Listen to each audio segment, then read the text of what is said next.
My name is Bethany Simunich. I am the VP of Innovation and Research at Quality Matters. I'm also the co-director of the Chloe Project, and I am joined today by my fellow authors of the Chloe 10 report, my fellow co-director, Richard Garrett. He is the Eduventures Chief Research Officer at Encoura. Eric Fredericksen, Associate VP and Professor at University of Rochester. He is also Chloe's in-house colo, always offering his expert advice. And also this year we have a new author from our partner organization, EDUCAUSE. So big welcome to Kristen Gay. She is a researcher at EDUCAUSE. Just a little note here, if you haven't already downloaded the report, you have a link here or the QR code, whichever is most convenient. That way you can curl up with all 60-some pages later on and get an in-depth read for everything, so you don't have to hurriedly take notes today. So please do check out the report. I want to start out with a stream of thank yous because Chloe 10 is a heavy lift with lots of contributors, and it really is important to pause and say thank you to everybody. First and foremost, thank you to our sponsors, our platinum sponsors, returning sponsors, iDesign, also Science Interactive, our returning gold sponsor, Archer Education, and our returning affiliate sponsor, the Online Learning Consortium. Thank you all so much for your continued support for Chloe. Also, thank you to the Chloe Advisory Panel. So these are individuals who are senior leaders in higher ed, especially online learning, who definitely have that colo perspective, and they offer us feedback and advice and insights as we're writing and shaping the survey, and then also as we continue to write the report. And finally, but not least, thank you to our Chief Online Learning Officer respondents. We would not be able to do the Changing Landscape of Online Education report without you. We know that it is an in-depth survey that takes your time, so we truly do appreciate all of the time that you spend with us and sharing your insights and your perspective, especially this year. I know the survey came out at a difficult and busy time, so extra thanks for your participation this year. Thank you so much. So a little bit about what we're going to cover today. We're going to start off with just a brief overview of the respondent information. Then Eric's going to talk about the profile of the Chief Online Learning Officer. I'm then going to move on to talk about online demand and planned growth, as well as institutional readiness. Richard is going to talk about the online campus intersection, and then Kristen will finish our presentation by talking about data strategy, the digital divide, and AI investments. So a little bit about this year's sample. As I mentioned, the survey came out at a very busy time this year, lots of administrative and policy changes I know that you all were dealing with, so a little bit fewer responses this year than we had in Chloe 9, but we had 257 complete and usable partial responses. And anytime when we're looking at those partial responses, we also, do it by question. So that's why for some of the graphs, you're going to see some different numbers. Colos may have responded to some, but not to all of the questions. In terms of sector representation, a lot of similarities here. About 1/4 of our Chief Online Learning Officers were representing public institutions of two-year community colleges.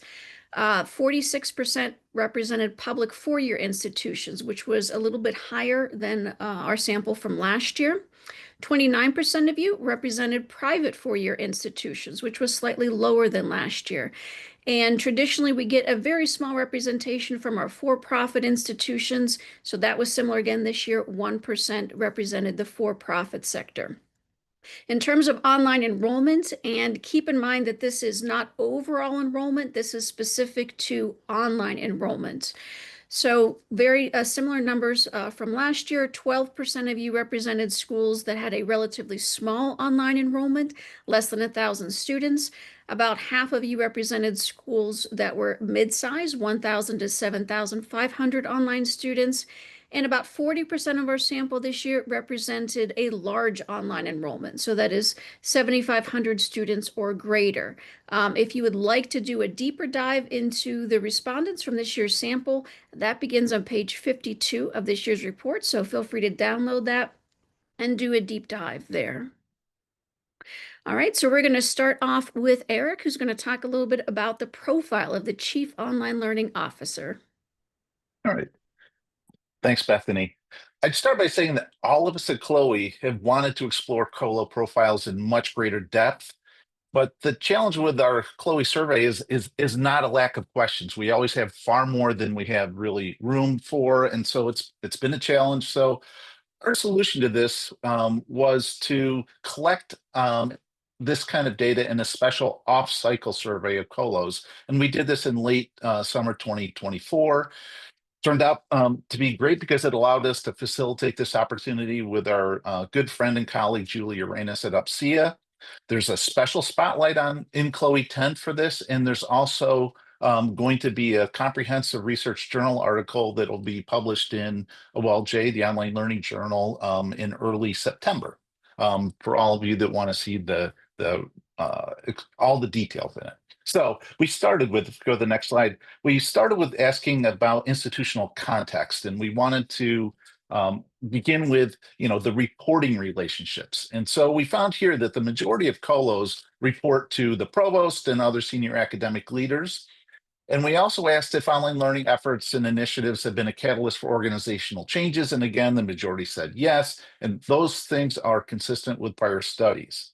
Following those two, we wanted to go further and ask about which units and functions were unified with the colo. So that's what we're showing here in this chart. We provided a list of 14 options, and we drew a line at 50% to reflect the majority. And as you can see here, instructional design, responsibility for the LMS, online learning policy development, academic or educational technology, and faculty and development and training all are above that red line. So the majority of colos are saying those are the units unified within their organization.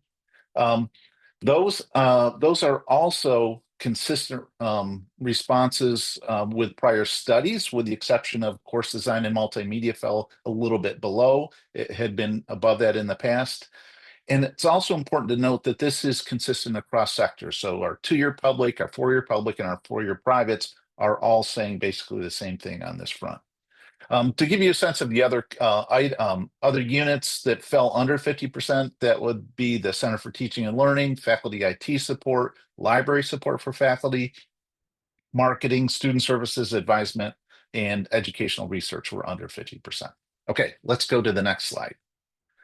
Now, we collected feedback from colos about their current title, their previous title, and what they envision for their next role. So to start here, I'd say the most cited answer for their current title was director, followed by AVP, then dean and VP.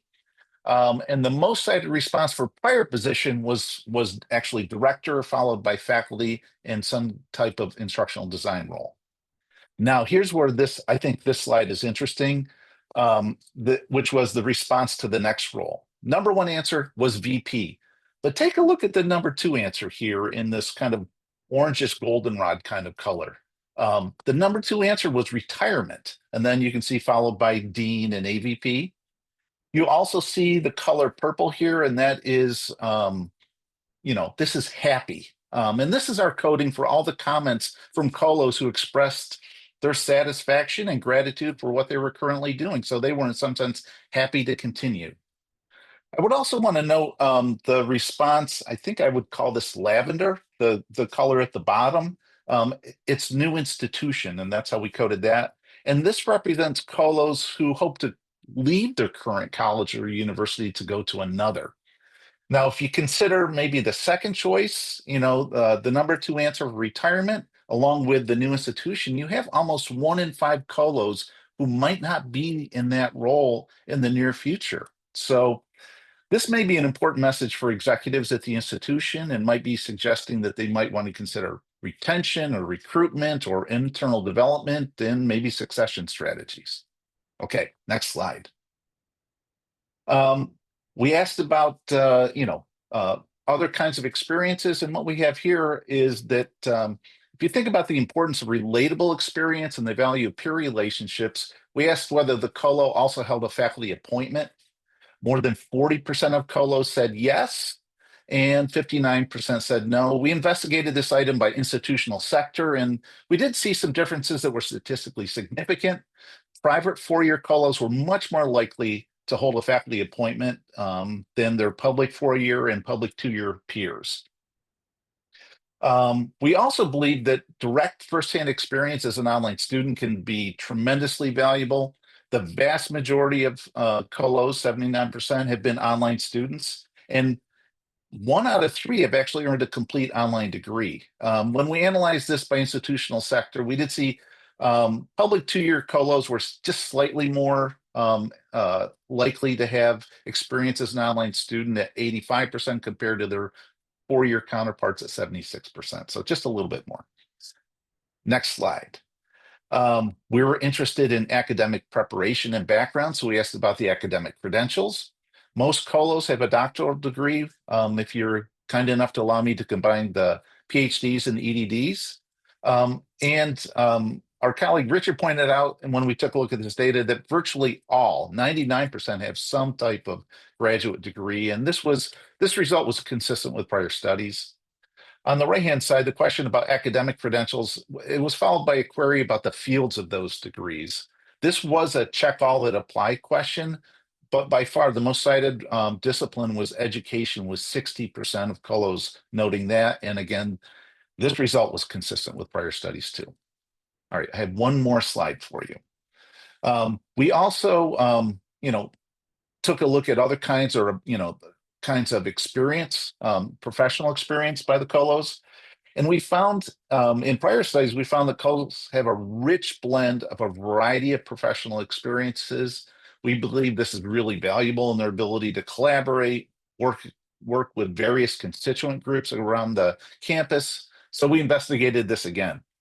The way we ended up crafting this chart, it summarizes the experience and consolidates the responses to reflect more than 10 years of experience or a more than 5 years of experience kind of category. And these results are consistent with prior studies. So you can see lots of experience in terms of management leadership, ID and curriculum development, online teaching, and so on. A particular note, I would say, might be the last one, IT. This actually shows a minority of colos with IT experience. And in fact, the details here are that 35% of colos told us that they didn't have any IT experience at all. Our view of this is that it doesn't suggest that IT is not important. It's definitely not that. It's probably that this is an area that is professionally managed outside of the colo by our good friends and colleagues in IT. I think it might also underscore our assertion that online learning, it's an academic endeavor, not a technology activity. Again, we captured a whole lot more, but I hope that gives you at least a little bit of a sense of what we found relative to the profiles of our colos. And you'll see the spotlight in Chloe 10 and the OLJ article with a lot more detail coming up in September. All right. Thanks. Thanks so much, Eric. All right, we're going to move on now to talk about online demand and growth. So a lot of the questions this year, we're trying to harken back to earlier questions that we asked in previous Chloe's to see if we could see some trends there. Sorry for that, the font got a little bit messed up on the screen, but essentially we were asking a question about whether or not there was sustained student interest in online learning. So this is a question that we first asked during that remote pivot.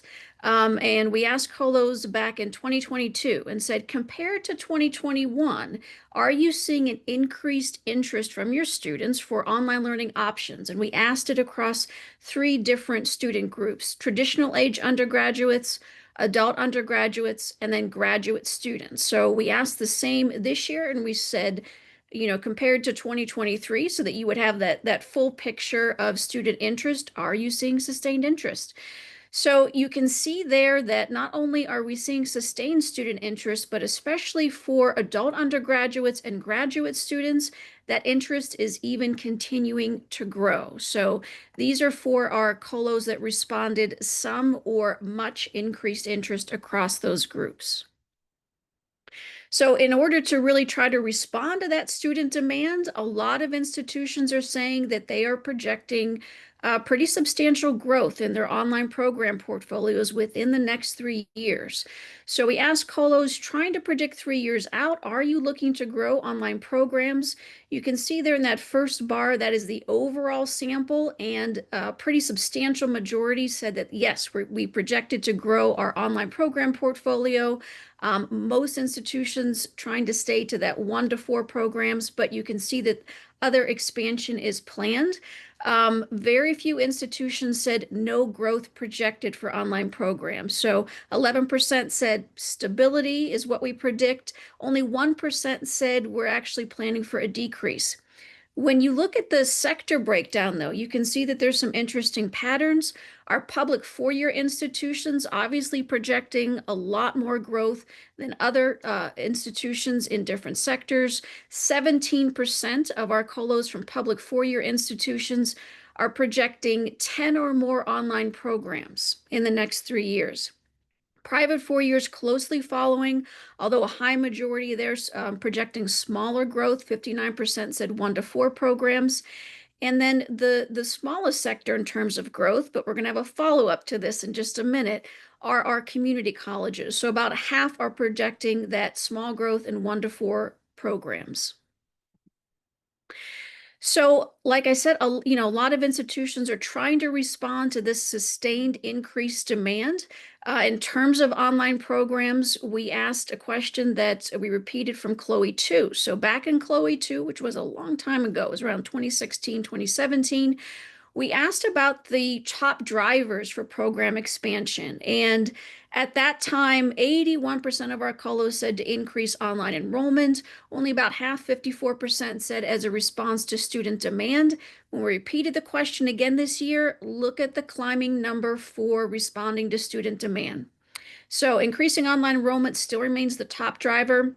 72% of you responded that, but 65% of our colos said we are expanding our online programs in response to student demand.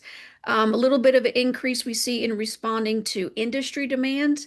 Increasing online revenue remained the same, and then some decreases for diversifying online offerings, for example. Now, we are hearing from our institutions that they really plan to expand the number of online programs that they're offering, but they are expanding those online programs within a more competitive marketplace, right? So this is one of those things where this is a great data point where Chloe can help you have some better strategic discussions at your institution. What we see here is a question that repeated again from Chloe 2 about the competitiveness of the online program marketplace. What is represented in this chart here is the percentage of colos that said much more competitive than 5 years ago or somewhat more competitive than 5 years ago. And we combine those for a competitiveness score there. So in terms of public 4 years, 83% of our colos this year said the online program marketplace is more competitive than it was 5 years ago. And that is a slight increase from when we first asked them back in Chloe 2. Private 4 years in our public community colleges, they saw an even bigger increase in rating that competitiveness of the marketplace. So private 4 years went from 69% back in Chloe 2 to 79% now in Chloe 10. Our public 2-year institutions went from 64% to 74%. So that's a 10% increase for both. I think the overall takeaway here is it's a highly competitive marketplace, and you are about to launch a lot of new online programs. So one of the things that you really may want to consider is how you're going to differentiate your offerings within this more competitive market. One of the ways that institutions are doing that is to offer different types of online options. So not just those online degree programs, but also non-degree online programs and certificates. So again, this is a question that we asked first back in Chloe 3 in 2019. And we asked about levels of investment in non-degree programs and certificates. And they also had the option of saying, we are not investing in non-degree options, or we're just experimenting, we're interested, but really not doing anything with it, or we are not doing anything at all. So you can see here a surge of investment in non-degree options. Back in Chloe 3 in 2019, only about 29%, 30% of our colos said we are having some level of investment or major investment. That has now jumped to 65%. Right. So this is another strategic conversation that you can have at your institution, looking at your entire portfolio. Are you maybe wanting to explore some non-degree options, certificates, boot camps, micro-credentials, etc.? Moving on now to talk about online readiness. There's a good section in the report about student support and are we fully and robustly supporting our online learners? In today's webinar, though, I'm going to concentrate really on institutional and faculty preparedness. So one of the things that we asked about this year that was a little bit of a repeat from around the start of the pandemic was whether or not faculty are really prepared for online learning. Now, you could see this in two ways: preparedness for future remote pivots, and I'll talk more about that in just a minute, but also preparedness for the scaling that institutions are predicting, especially in online program areas. So we asked our colos whether or not the majority of their faculty are knowledgeable about designing online courses, teaching online courses, and then using the LMS for online learning. And there was degrees of preparedness. Fully prepared. We're not fully prepared, but we're working to improve, and we're not working to improve, or we are just unprepared. So you can see there that the majority said we are fully prepared for using the LMS for online learning. Not a big surprise there. LMS training is pretty ubiquitous, I think, across faculty, but the numbers start to decrease from there. Definitely not a majority. Only 45% said we're fully prepared for teaching online courses, and only about a quarter said our faculty are fully prepared for designing online courses. So again, this is another strategic conversation to have, especially if you're looking to scale online or to meet that sustained demand, even from traditional students, which might be more towards online courses than programs. You really need to support faculty in doing that as well. Faculty preparedness in general has stagnated. So way back in 2020, and again, this was around the time of the remote pivot, we asked our colos whether or not the faculty were fully prepared for the challenges around moving to remote learning. At that time, 75% of our colo respondents said faculty were not fully prepared. So when we asked the same question again this year, we were hoping to see a little bit of a decrease in that and having more faculty prepared. And actually, we got a higher number. So at this point now, 77% of faculty remain unprepared. So again, this is really something to think about in terms of faculty support and development. Turning now to institutions before we move on to the online campus intersection, we asked about whether or not your institution is prepared for future events requiring rapid pivots to remote learning. Part of the reason we asked this is there were actually institutions in the past couple of years who have had to again go to remote learning, whether for environmental events, campus protests, but additionally, preparedness like this should be part of your institutional emergency preparedness plan. So part of the thinking was, since majority of institutions had done this about 5 years ago, hopefully some of those academic continuity processes and plans were documented. What we found out was very few institutions actually went back and made sure that that was embedded in their emergency preparedness plans. So only 28% of our colos said we are fully prepared in terms of actually having a process to move all of our courses online. In terms of research and support available to attend to digital divide issues, only 37% of our colos said they were fully prepared there. Kristen's going to talk more in depth later about the digital divide.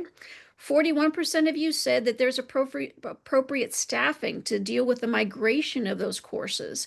And, again, we see a little bit higher numbers there with technology. Almost 70% said we're fully prepared in terms of technology support for our students. So again, this is really another conversation to be having at your institutions. It's not just in terms of emergency preparedness, but think of this also in terms of online scaling and whether or not your institution is prepared and staffed for that.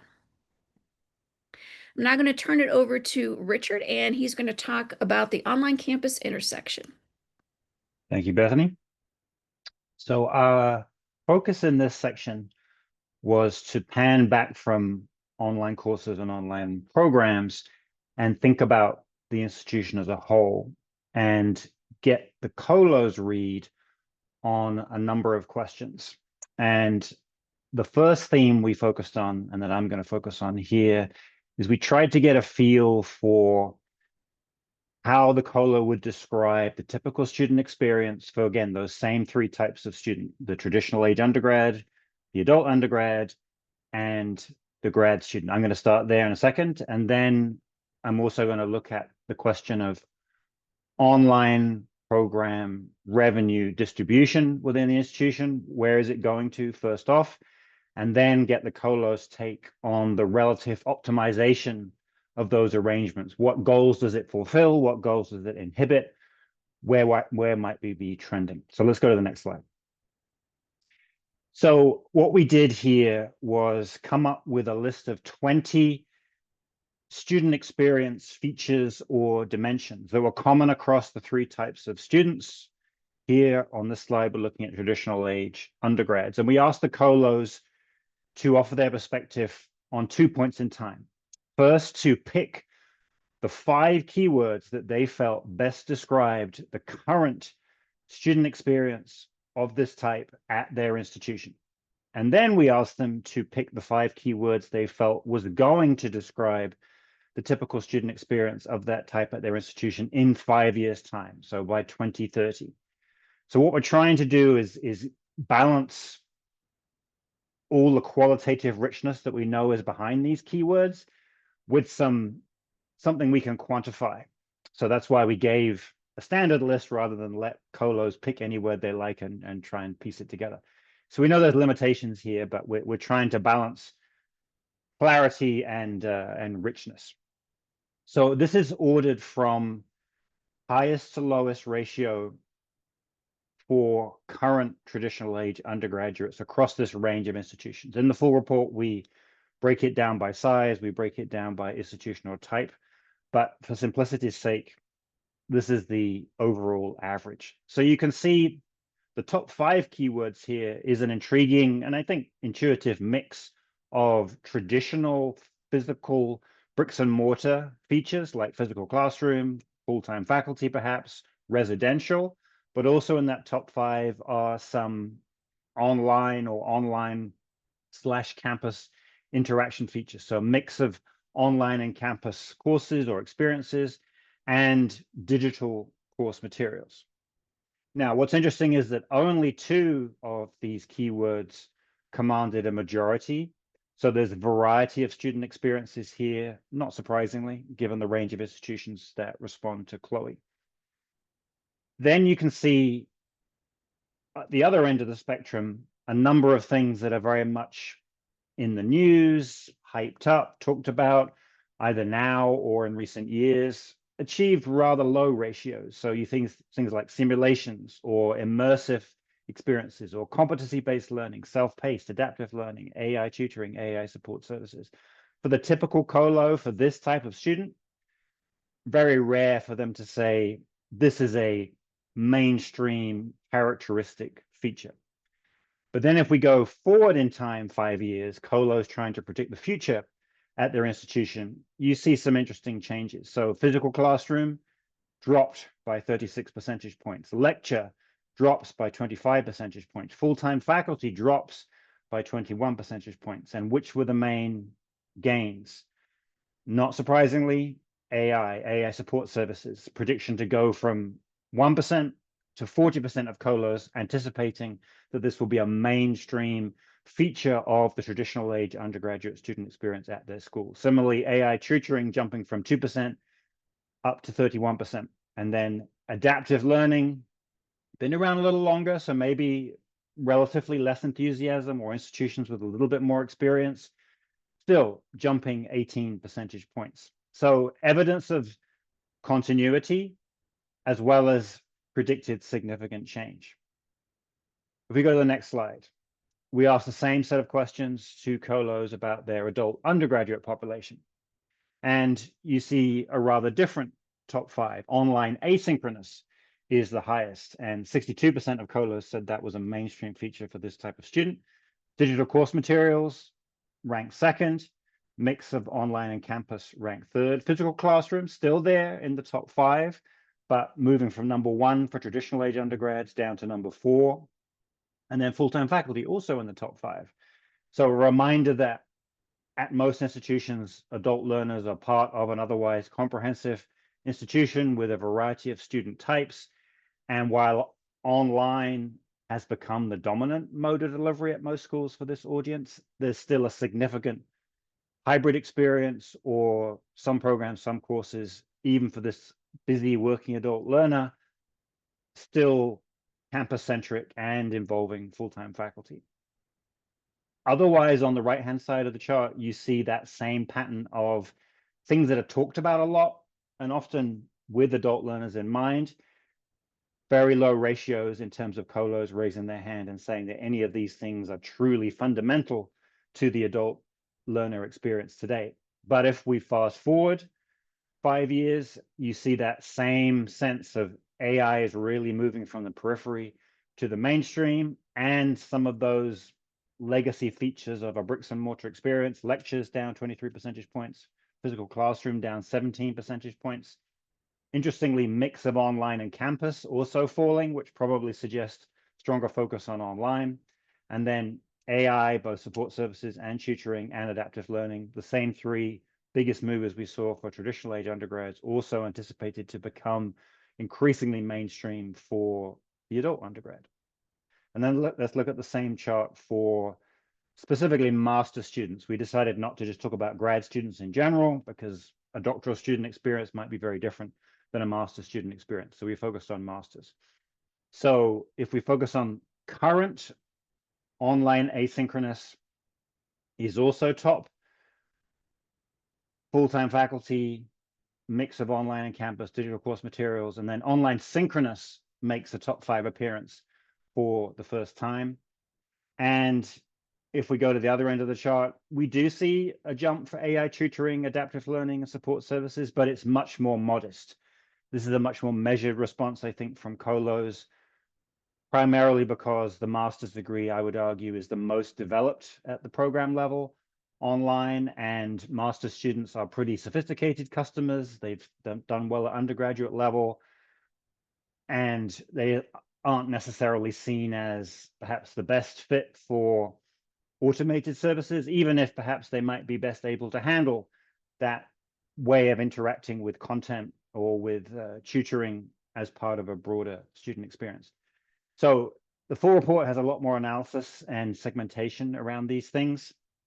But what we're intrigued by here is anticipating a CLOE report in 2030 and asking colos again to describe what will then be the current student experience, and then to what extent does it match the prediction from colos today.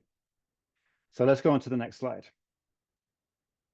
We've asked about online revenue distribution in a number of CLOE reports, and we have some comparisons over time in the main report, but we wanted to get a feel for where is the online program revenue going first off. And we proposed 5 different options for that initial distribution. Is it going directly to the academic department that's involved? Is it going to some kind of internal online services division? Is it going straight to central administration?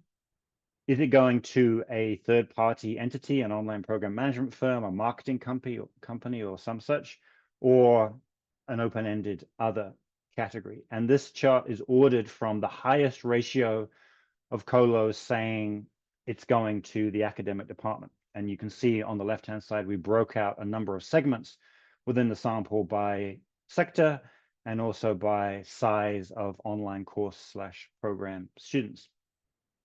Now, one complexity with this data is that we asked about that initial distribution, and a lot of the feedback we got from colos was to say, well, yes, initially it may primarily or wholly go to central administration, but then it is distributed secondarily, and we didn't capture data on that. So this is a first off, is it going immediately to something other than central administration, and then what are the ratios?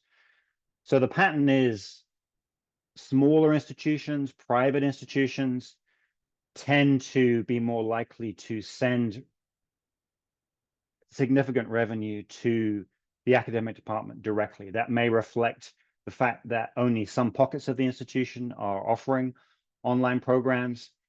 Perhaps there's a direct attempt to incentivize that, and therefore the money flows very much in line with money coming into the institution. The department benefits directly rather than just through a typical apportionment. I was surprised at the relatively low ratios flowing to an internal online division.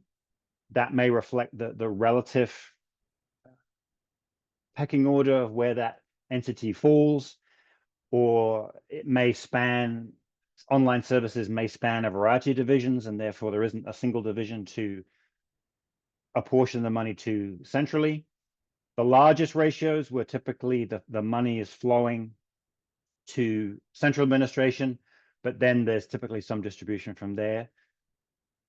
It was unusual for a significant portion of revenue to flow to a third party. That's partly because most institutions don't work with an OPM, but many will work with a variety of other third-party marketing or other services. And on average, it showed up as a pretty insignificant ratio.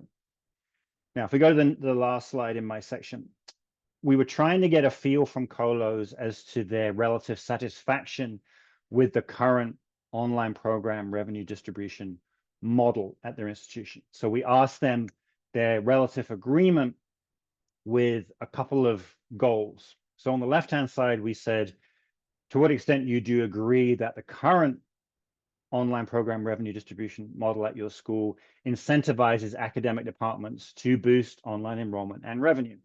And we found an interesting difference.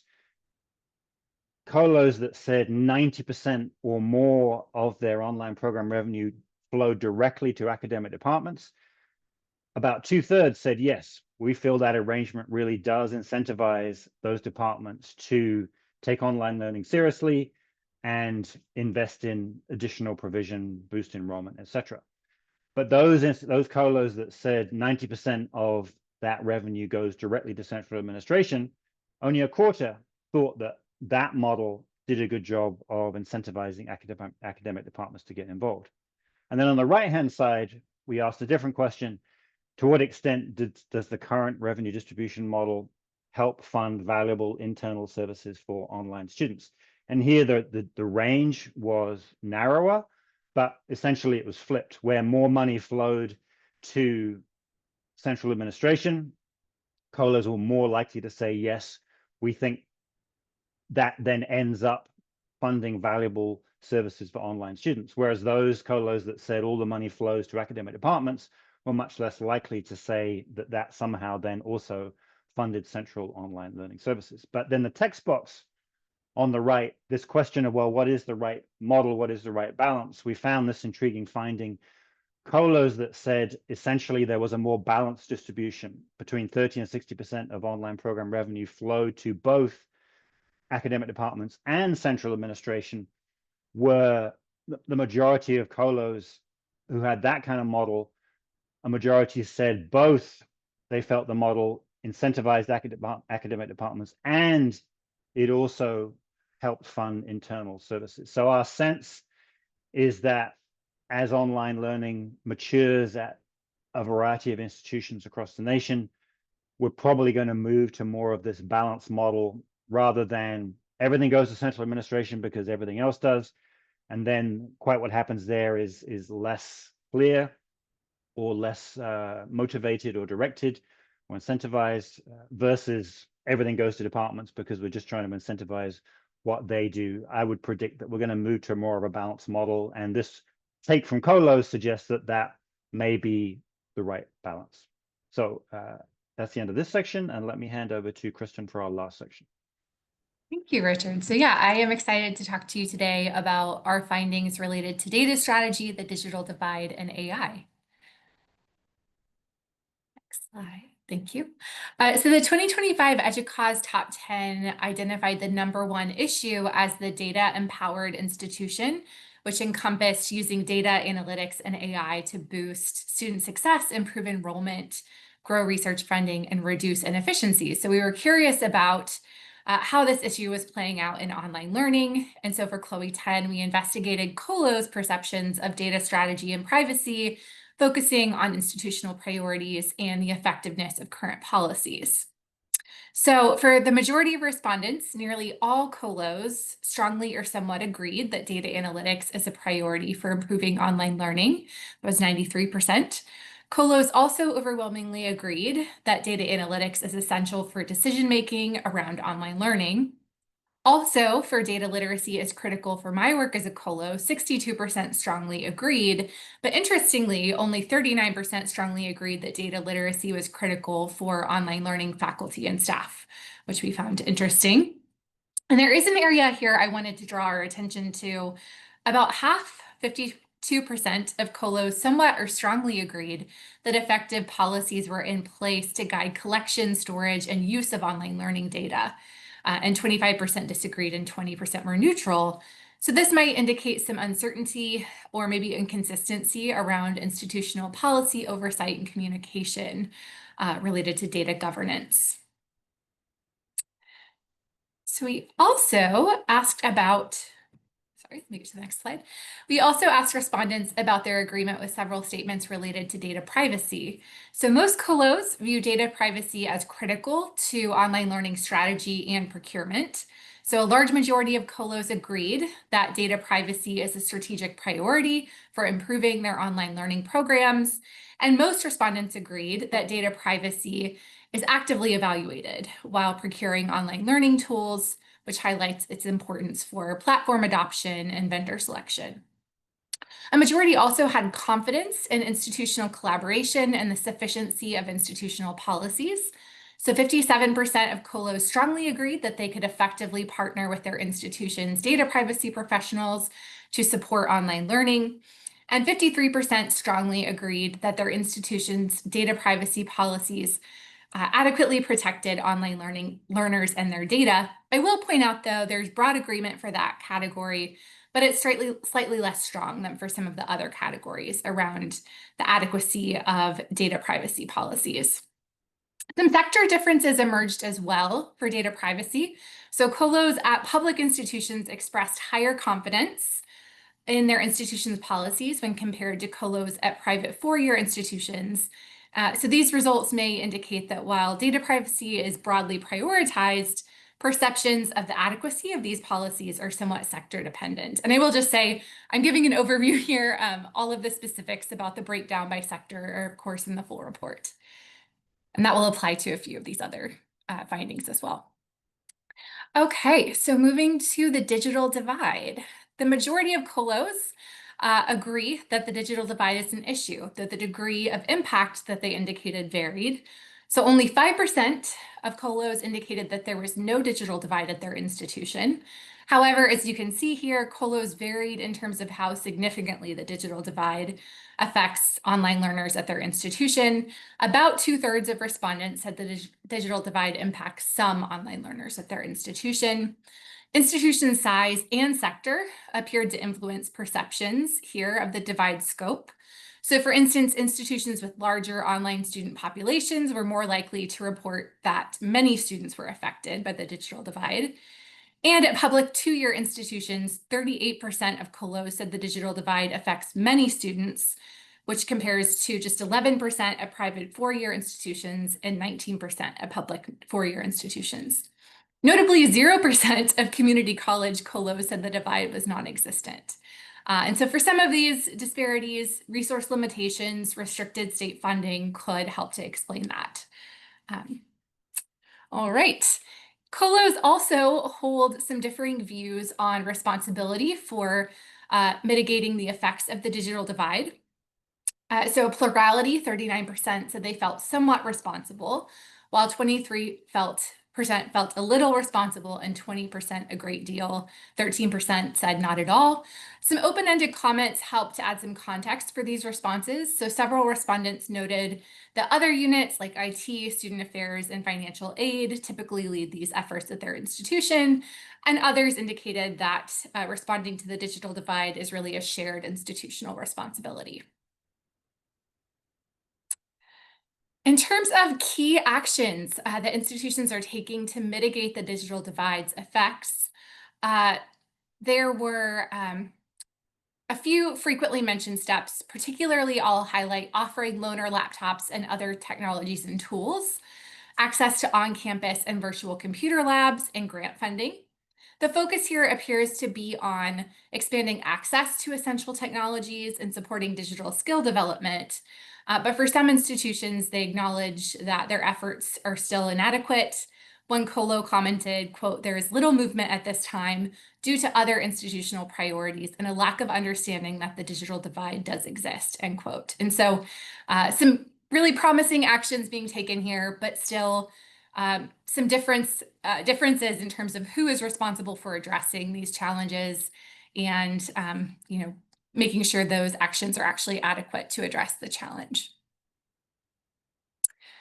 All right, so shifting over to our AI section. Although respondents generally agreed that the digital divide was an issue at their institution, colos expressed greater uncertainty around AI access. So when asked to what extent differences in access to AI tools impact online learners at their institution, a plurality, 33%, said it impacted some online learners. Notably, though, 23% of respondents said they were unsure about the extent to which AI tool access affected online learners at their institution, which was kind of interesting. We did see some variance here by sector as well. So, for example, a quarter of colos at public two-year and 22% at public four-year institutions said that AI access differences affected many students, which compared to only 9% at private institutions. So this could suggest that public sector institutions are facing some more acute challenges in ensuring equitable access to AI tools for online learners, perhaps because of larger scale, more limited student or institutional resources or other factors. So we also asked our colos about AI strategy, and we found that it's currently pretty critical to institutions, with only 9% of respondents reporting that they do not have an AI-related strategy at all. However, most colos are reporting a fragmented AI strategy. So a majority indicated that AI planning occurs at the unit level, with individual departments or offices developing localized strategies. And only 23% said they have an institution-wide approach. This might be concerning because as institutional use of AI accelerates, which I'll talk about on the next slide, a more cohesive and integrated approach is going to be even more critical to reduce redundancies and ensure responsible AI adoption. And so, as I just mentioned, colos are indicating that AI investments are going to be even more important in the next 2 years than they are right now. So currently, 56% of respondents rated AI technologies and supports as somewhat important to online programs. 22% said very important and 15% extremely important. But in a follow-up question, we asked our respondents to rate the importance of AI technologies to online programs in the next 2 years. And responses, as you can see here, showed a projected uptick. So 33% of colos expect these technologies will be extremely important, 33% very important, and 23% somewhat important in the next 2 years. Notably, just 1% of colos believe that AI technologies and supports are going to be unimportant for online learning in 2 years. So this trend does suggest some growing urgency and awareness around AI's role in shaping the future of online learning, but the rise of bring your own AI practices might underscore the need for institutional guidance, training, and oversight around AI. They also might complicate some of that work as well. All right. So when asked to identify their 3 primary goals for AI investments, colos emphasized student-focused outcomes, specifically related to workforce preparation, improved learning, and new methods of teaching and learning. Faculty support was also important for 24% of respondents, and 14% said that attracting students to degree-granting programs was an AI investment goal. Some less frequently selected goals included improving higher ed for the greater good, maintaining or building the institution's reputation, and differentiating their institution from competitors. And interestingly, the top 4 goals here were generally consistent across sectors.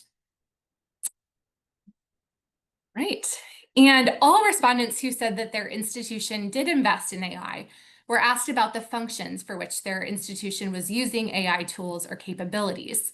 So two of the most frequently selected answers were workload efficiency support at 49% and preparing courses at 46%.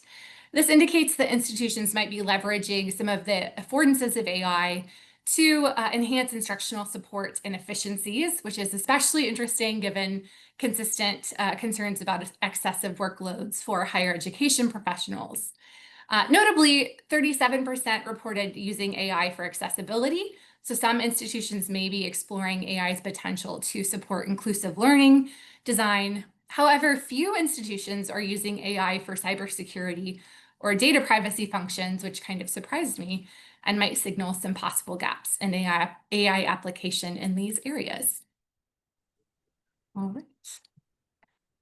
All right. Thank you so much, Kristen. And to all of our other authors, we do have some time for Q&A, and I know that there are some in our Q&A. So we'll get to those in just a second. I do want to give a final thank you once again to our sponsors, iDesign Science Interactive, Archer Education, and also our affiliate sponsor, OLC. I also want to thank the many staff at Quality Matters, Encoura Eduventures Research, and EDUCAUSE that help get the report together and release it. You know, lots of hands helping to make sure that the Chloe report is useful to you. So hopefully you have a chance to dive in. There are some upcoming webinars, so definitely share this information with colleagues, and we'll be posting the registration links for these on LinkedIn and other places. But Eduventures is going to host a webinar on Chloe 10 on September 11th at 2 p.m. Eastern, and then EDUCAUSE will continue that conversation with their Chloe 10 webinar on September 29th at 3 p.m. Eastern. All right, let's get to some questions here. I know that there are some already in our Q&A. Van has a great question. Hi, Van. Great to see you. Do you know if that projected growth is predominantly graduate or undergraduate degrees or a mix of both? We did not specifically ask if, that projected growth for online programs is undergraduate or graduate, but my strong hunch there is it leans towards graduate. That's what the Chloe data has been showing us for the past couple years. There has been some predicted growth in undergraduate online programs, but we're still seeing the majority of that projected growth in graduate programs. So we didn't specifically ask, but based on past data and some of the open-ended comments that our colos gave us for that question, it leaned pretty heavily towards graduate. Another question from one of our attendees. Given the fiscal challenges in higher ed today, do you think it's becoming even more difficult to persuade institutional leaders and tenure-eligible faculty to embrace online teaching and learning? Sadly, institutional support at my private four-year university remains uneven at best. I know that there is growth potential in online programs, but there isn't much traction in terms of investment, full-time faculty development, robust instructional design, etc. That's a great question. I'd love for my fellow authors to chime in on that. I would say that this has been a problem that we've seen for a while now.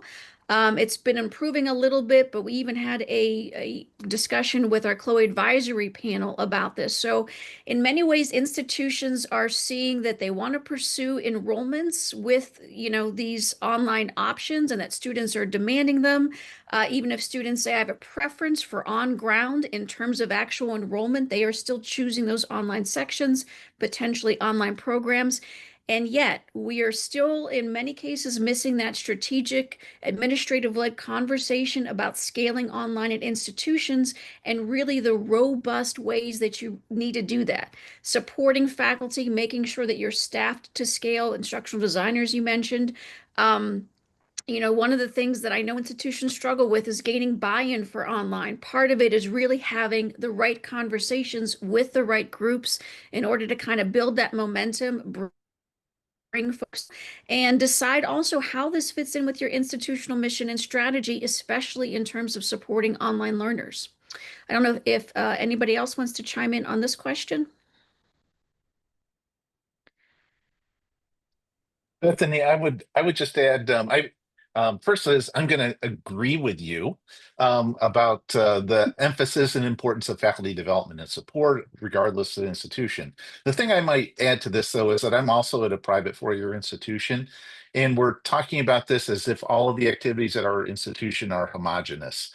And what I think our experience here is we have a lot of difference from one department to the next and one school to the next. And so we have a lot of enthusiasm for online initiatives in some of our graduate and professional schools, and maybe in our undergraduate college, we're much more focused on a residential experience. So we just have to be careful when or at least recognize when we think about this, that there can be differences across sectors, differences across different institutions, and even differences within the same institution. Yeah, that's an excellent point, Eric. And I think that reflects, part of the question. There still is unevenness at a lot of institutions, and you might see more growth within particular departments or colleges. We have another question. Richard, you may want to chime in quickly on this one. Sasha, great to see you, Sasha, asks, should we gather that very few use OPMs? We did talk about OPMs last year in Chloe 9. We did see, I believe, a decrease in use of OPMs and also predicted decrease moving forward. Richard, I don't know if you wanted to add anything to that. Yes. So last year, if I remember rightly, high teens ratio of colos said they currently use some kind of OPM. I think the data we saw this year, that was about first off revenue distribution. By definition, that implies, at least for OPMs, a rev share model, or even for a marketing company, a rev share model, as opposed to some sort of fee for service, perhaps. I mean, the nuances might be important.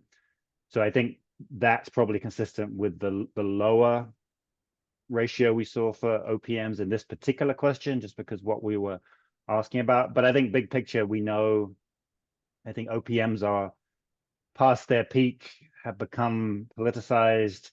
I think some of it, OPMs are the victims of their own success. They've enabled institutions to thrive online and learn the tricks of the trade. And often the institution's longer term goal was always to move away from an OPM or have a more selective relationship with the OPM, or move from a rev share model to a fee for service. I don't think the concept of partnering with a specialized third party is going away, whether you call it an OPM or you call it something else. But I do think institutions are more capable, more discerning, and OPMs, I think, as a category, are regrouping, rethinking. So it's not going away, but definitely going through some change. Okay, and we do have one final question. Kristen just did post a good answer to this, so I'll let her follow up. Michael, thanks for the question. If the vast majority of colos think that AI will be an essential part of online learning, are you finding any organized or centralized approach, or does it seem that each institution is working this out in real time in isolation from other institutions?